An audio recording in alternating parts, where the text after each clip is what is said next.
Hey everyone, Mr. Sujano here, your source for gaming tech, emulation, and open source news. Let's get started. Alright, to kick things off, we're talking about Nintendo Switch emulation on Android with Eden. And Eden is no longer on the Google Play Store. If we head to Google here and type in Eden Switch Emulator Google Play, there is the listing.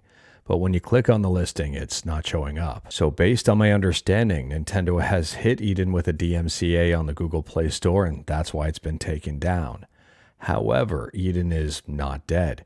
The website is still up and everything still seems to be absolutely normal. It's just no longer listed on the Play Store. Now, to be honest with you, I'm really not surprised about this one. Is Nintendo in the right? I really don't know. Is Eden in the right? I really don't know. I don't know if Eden has what it takes to go against Nintendo, but I'm assuming here that they're just not going to fight this battle. I could be wrong. Anyways, taking a look at the Eden website, and everything seems to be in order except the Android version, which currently points to Google Play. But taking a look on GitHub here, and the Android version is still there. We're going to have to wait and see what happens moving forward with Eden, but from my understanding, the Eden team is still full steam ahead, just not on Google Play. And speaking about stuff on GitHub and Nintendo, next up here, we're talking about something super interesting. This one is titled Super Mario 3D All-Stars Deluxe. Super Mario 3D All-Stars adapted for PC, giving a better experience than what's possible on Switch. Furthermore, they go on to say here that this features further optimizations to games not seen in the original collection and a few more enhancements.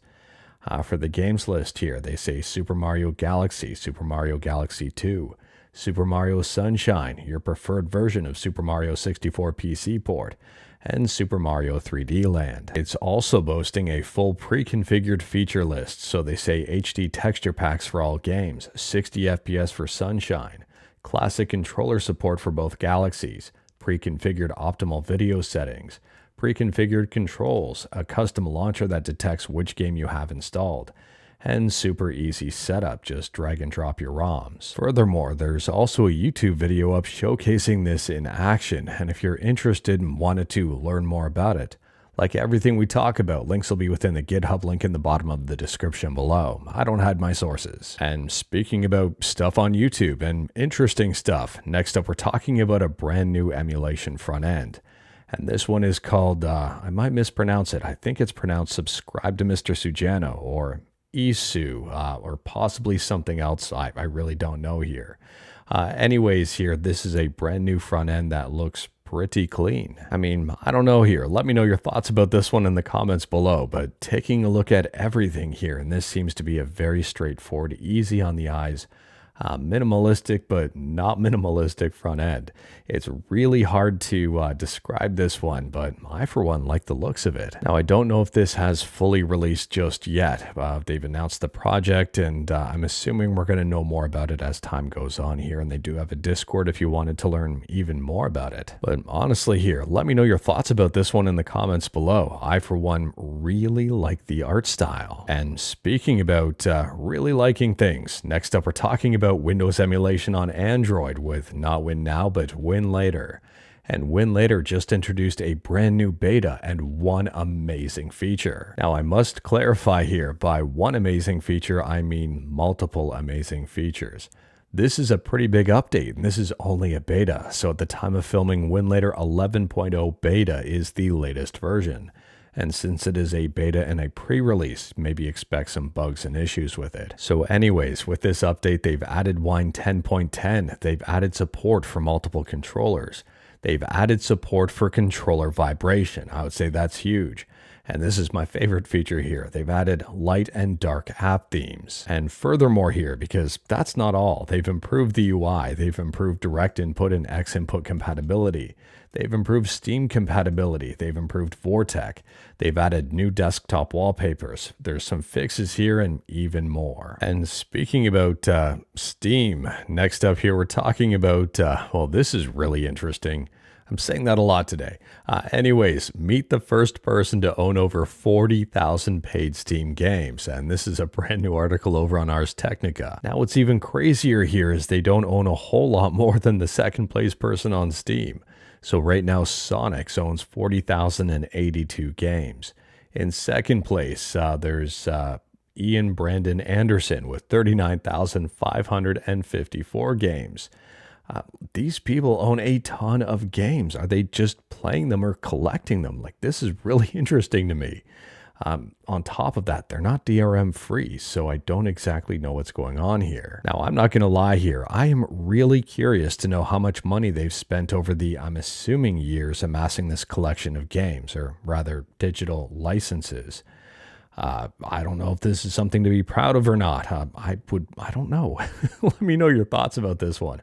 I'm at a loss for words, and I guess they're saying here that this collection of digital licenses is worth roughly $248,000, give or take, or could be up to $642,000. On top of that here, they've only played 261 games where they've earned at least one achievement. This article is wild, and based on my understanding, their most favorite game, or the most played game they've got in their collection, is a free-to-play game. Go figure. And speaking about free stuff, next up we're talking about Helium, which is a 100% free and open source internet browser. This one is, I would say it's a de-Googled version of Chromium. And they say, meet Helium, the web browser that respects your choices, your privacy, and your time, without any ads or other noise, fully open source and people first. At the time of filming, Helium is available for Windows, Mac, and Linux. It is in beta, and this is one I may check out. Let me know your thoughts. And speaking about hearing your thoughts on things, next up we're talking about the upcoming Xiaomi 17 Pro. Now, we talked about this one in yesterday's video where they unveiled this product with the screen on the back of the phone by the cameras. I thought this was a really cool feature given the fact that it would be great for content creators, being able to see where you are on frame using the good cameras on the back as opposed to the punch-out hole on the front. Anyways here, one of the other features was this screen being used for retro gaming or just gaming in general, and a case that's designed to utilize that screen. So I'm assuming we're going to see more and more videos of this pop up as time goes on, but I am baffled here as to why you'd want to use that back screen for gaming as opposed to using the nice front screen, where it may be a little bit easier on the eyes to see and not necessarily trying to see something so freaking tiny. I don't know here. It's so weird to be using such a small screen on the back of the phone when you've got that really nice screen on the front of it. Let me know your thoughts about this one in the comments below. I am absolutely baffled as to why someone would want to do this. I guess it's a cool option just to have, but at the same time, it seems really not practical and going out of your way to be not practical. Let me know your thoughts. And speaking about games, next up, we're talking about a gaming company. That was a really bad segue. Anyways, here we're talking about EA, and this is kind of a surprising piece of news. I guess EA is close to being sold and being taken private for $50 billion. I'd recommend checking out the Insider Gaming article for more information on the matter and more detailed information on the matter. But I guess it's not just one company. It's going to be a few companies buying EA. It's going to include Silver Lake and Saudi Arabia's Public Investment Fund. Now, it is worth noting here, from my understanding, nothing has been officially confirmed just yet. But sometimes where there's smoke, there's fire, and this seems to be a whole lot of smoke. It was being reported or broken. I guess the story was broken by the Wall Street Journal, and I'm very curious to know if it's accurate. And speaking about buying things and costs of things, next up we're talking about the upcoming Asus ROG Raikiri 2 Xbox wireless controller.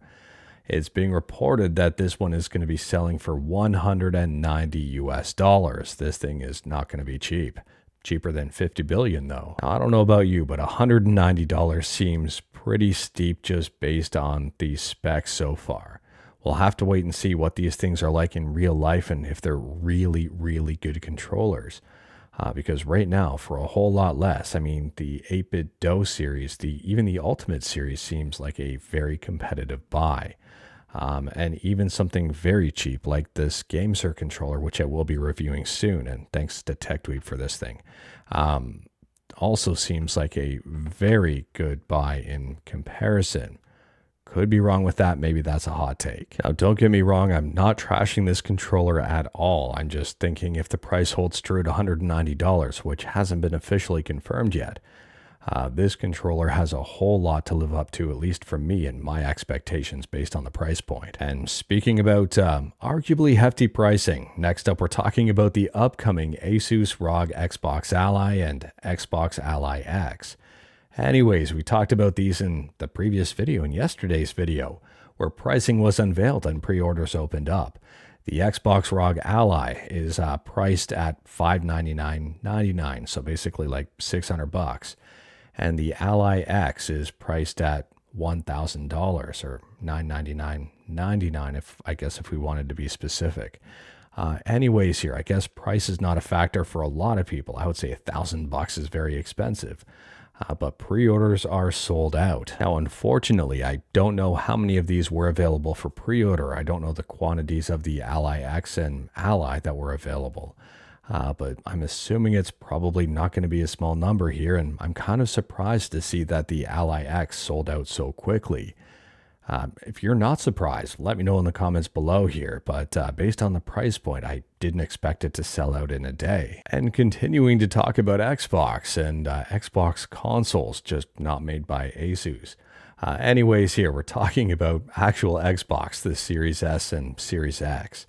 And this is a very interesting tweet from Destin. They say here, just called Costco about Xbox stock. I was told that they will no longer be carrying Xbox consoles. We don't have any plans going forward to carry an Xbox console, saying it was a business decision. And this is interesting because of a few other things. Hunter here is saying that EB Games Australia and New Zealand have removed Xbox logos from their homepage and Xbox stock from store floors. The logo was apparently there as recently as August, but has since been removed. And furthermore here, taking a look at EB Games here in Canada, which is also known as GameStop. And there are no Xbox Series X's to be found on this website at all, just the Series S and, two versions of the Series S, 512 gigs and 1 terabyte. Now, I'm not going to put on a tinfoil hat or anything and say the sky is falling and Xbox is no longer going to be making consoles.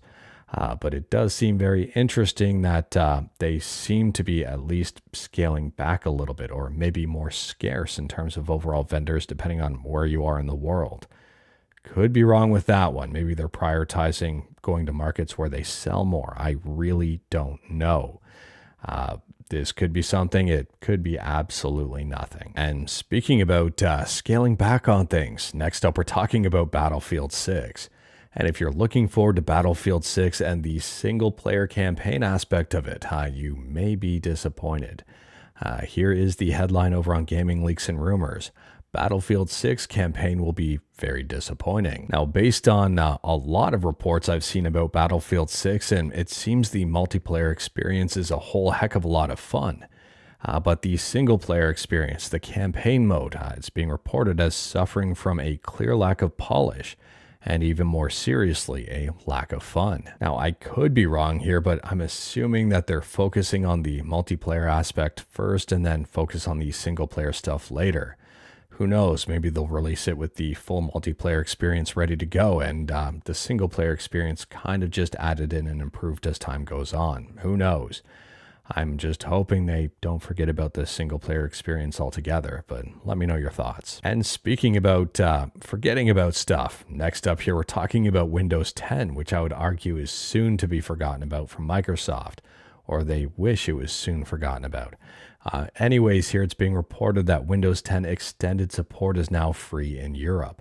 Everywhere else, if you want to continue to get support, is $30 per year. So in my opinion here, if you're in Europe, this is fantastic news. And if you're not in Europe, if you're, for example, in the States, well, maybe this is good news if you really, really need to keep Windows 10 and wanted to keep security updates. I think either way, you'll have to enroll in the Extended Support Updates program for Windows 10 and get security updates that way. I would probably advise migrating to maybe Windows 11 if you can, and if you can't, possibly checking out Linux. And speaking about dropping support for things, last up here we're talking about Intel. And, well, if you've got a very recent Intel CPU and you use the iGPU, you're not going to like this news at all. It's being reported here that Intel drops day zero game driver support for chips released last year. Last gen iGPUs on 14th gen Core and older CPUs are already put on the back burner of legacy software support. Now, I would argue here that most people with a very recent Intel CPU are probably using an NVIDIA GPU, and they're probably not using the iGPU to play the latest AAA games. So the people that this affects is probably lower than you may think. Maybe not. Maybe that's a hot take. But I guess here between the 11th and 14th gen processors, they're only going to be getting updates quarterly with additional critical releases as needed. Now, I don't know about you, but I'm kind of surprised about this one. Like 11th and 12th gen, okay, I can maybe understand. But 13th and 14th gen, including Intel Iris Xe, I'm baffled as to why they dropped support so early. But anyways, that is all I've got for you in this one. Straight to the point, all stuff and no fluff. We talked about a bunch today. Feel free to discuss anything we talked about in the comments below. If you like this video, leave a like. If you didn't like this video, leave a like. Hit that subscribe button, check out my other videos. Don't tempt fate, save your state.